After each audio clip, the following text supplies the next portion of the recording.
皆様、こんにちは。JAPAN Forwardの単独インタビューです。本日は、政治学者であり、元衆議院議員でもある中林美恵子先生を、迎えしています。で、今日は、グローバルビジネス学会の新刊、危機管理の基礎と実践について、先生から、日本が抱える、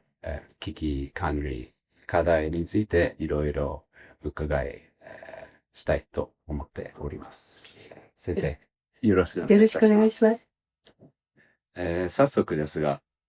日本では、労働力不足が深刻ですが、国際競争力を保つためにどうすれば人材を、確保してスキルを高められるでしょうか。そうですね。これから日本は、ますます人口減少もしていきますし、高齢者が割合的に多くなるという時代を迎えます。つまり、高齢になっても働くことは必要ですし、ましてや、かつてのスキルというものが通用しなくなる時代が、どんどんすごいスピードでやってきていますので、スキルアップをしていくということも重要になってきます。そして、やはり昔は、専業主婦ということで、女性は家庭にいることが多い時代もありましたけれども、これからは女性もみんな仕事をしていくというふうにならないと、とても今の生活を維持するだけの労働力というのは確保できないことになるんじゃないでしょうか。また、外国からいらしてくださる方々のスキルにも頼るということが大事になってくると思います。で、長所では、こちらですね。日本の人材は、急速に変化する時代への、適応に、苦労していると、ご指摘されていますが、教育や企業の文化には、どのような変革が必要だと思いますか？はい。今まではやはりみんなどちらかというと平等で、そして一律に新卒を採用して、社内で教育をしていくというようなことが、主流とも言われていました。特に大企業ではそうですね。しかしながら、どういった形態の企業であっても、今後はやはり、実力を中心に給与体系もそうですし、それから中途採用も含めて増やしていくっていうような必要が出てきていると思います。みんな入社が同じ年だからほぼ平等にということは、やはりもうありえない時代になってきていますよね。そうしますと、働く人間としても常にスキルアップをしていかなければいけない。必要とあらば、もう転職さえも考えていく、そういう時代になってきているのではないでしょうか。ね、話がちょっと変わりますが、米国の、政権、交代で、通商や、安全保障政策が大きく変わりますが、日本はどう対応すべきでしょうか？はい。それもおそらくリスクマネジメントの一つでしょうね。様々な変化が、これから私たちの、社会生活とか仕事の生活を変えていく可能性は十分出てきています。その中でアメリカが変わるということは、日本にとっては、ものすごく大きな変化がもたらされる可能性があります。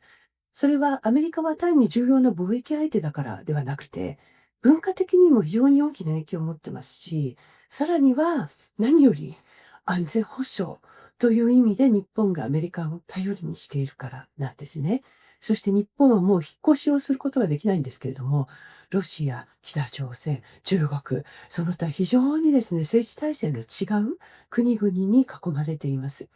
やはりアメリカの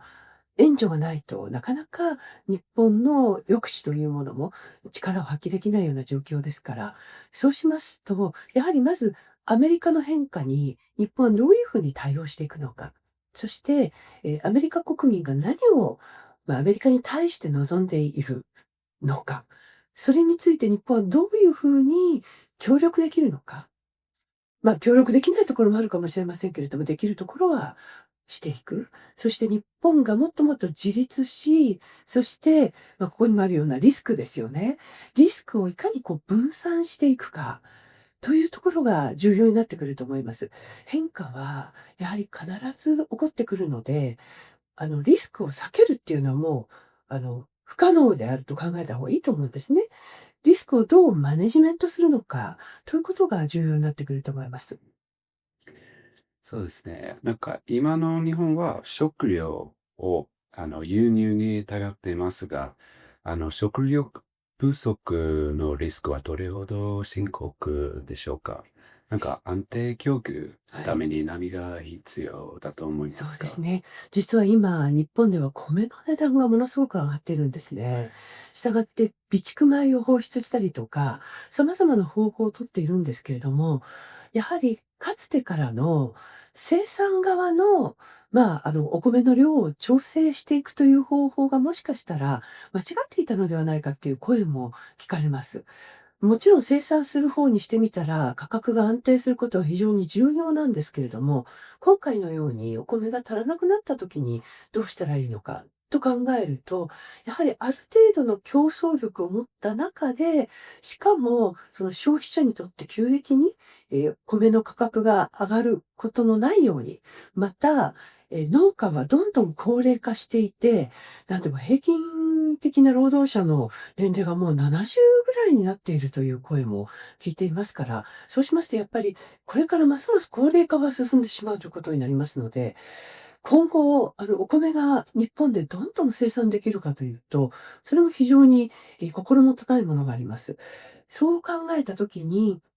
アメリカだけに、例えば今、アメリカは日本の、米をもっと輸入、アメリカからしてくださいというふうに言われてますけれども、ただ、その一国に頼るのではなくて、米にしても、どのような食料にしても、多角化をしていくことが、やっぱりリスクを管理する上では重要になるのではないかと思うんですね。ですから、多くの友好国を作り、そして様々な国から輸入ができるようにしていくことが必要だと思います。本当だったら日本国内で食料自給ですよね。自分たちで作れて自分たちの食料を全部賄えるっていうのが理想なんですけれども、おそらく農家がこんなに、高齢化していたら、非常に難しい部分もあると思います。ただ、株式会社にして農地を集約して、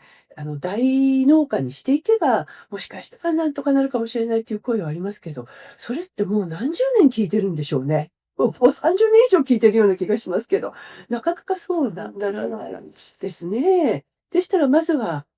輸入先を多角化しておくってことが重要じゃないでしょうか。ただ、今、トランプ政権で日本の米が話題になるとすれば、当面は少しアメリカに入るっていうのはあると思いますけど、後々は徐々に多角化していくことが重要だと思います。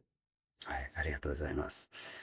気候変動は、安全保障の課題でもありますが、日本はどのように、世界に貢献して、同時に自国を守るべきでしょうか。はい。気候変動は日本にとっても大きな、安全保障のみならず、あの、人命保障的な重要な部分だと思います。今、まだ5月なのに、もう熱中症になって、救急搬送される方も、出てきているようです。ましてやこれから8月に向かって9月も暑い日が続きますけれども、相当命の危険に関わる、特に高齢者の方々などは、家にいても熱中症にかかるという方が出てきていますから、本当に命の関わる問題なんですよね。ただこれを急速に逆回転するのは難しいです。少なくともこれ以上ひどい状態にならないようにしていくのが私たちの責務ではないかと思っているんですね。そうしますと日本にできることっていうのは、今トランプ政権が地球温暖化はないかのような、発言をしていますけれども、ただ日本は必ずしもそれに振り回されることなく、他の国際社会と協調しながら、日本にある技術を発展途上国など、